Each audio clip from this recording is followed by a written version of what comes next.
अंजली दमानिया यांच्या पोस्ट नंतर आता राजकीय वर्तुळामध्ये चर्चांना उधाण आलंय। अंजली दमानिया या उद्या पत्रकार परिषद घेणार आहेत, तर आणखीन एका भ्रष्टाचाराचे पुरावे आपण सादर करणार असल्याचं त्यांनी आपल्या पोस्टमध्ये म्हटलंय। पुरावे पाहून मंत्रिपदाचा राजीनामा मिळेल अशी अपेक्षा आहे। दमानिया यांनी सूचक विधान केलेलं आहे।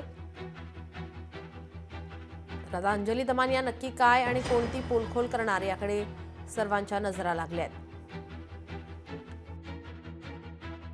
इतका मोठा तो पोलखोल आहे आणि मला असं वाटतं आपण त्याचं अगदी काही 10% काम माझं फक्त उरलंय ते आज मी पूर्ण करून ते उद्याच्या उद्या सकाळी तुम्हा सगळ्यांपुढेच येईल आणि बघूच दे महाराष्ट्राला की माणसं कशी काम करतात, कसे सगळ्यांचे सामान्य जनतेचे पैसे खाल्ले जातात सर्रास, हे सगळं जनतेपुढे नक्कीच उद्या येईल।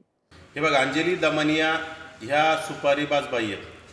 यांनी यापूर्वी अनेकांच्या सुपाऱ्या घेतल्या, फक्त बदनाम करायचं, षडयंत्र करायचं, कुठतरी मीडिया ट्रायलद्वारे बदनाम करायचं। ओबीसीचे सर्वोच्च नेते छगन भुजबळ साहेब असतील, यापूर्वी त्यांनी एकनाथराव खडसे असतील, यापूर्वी त्यांनी खरं तर गडकरी साहेबांवर सुद्धा टीका केली होती।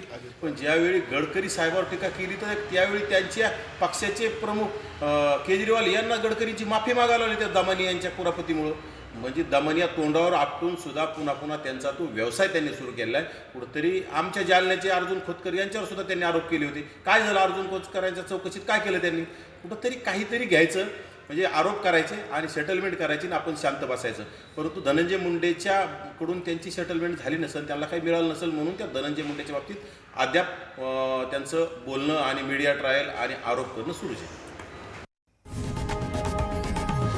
लोकशाही मराठी ऐका, पहा, जागरूक रहा।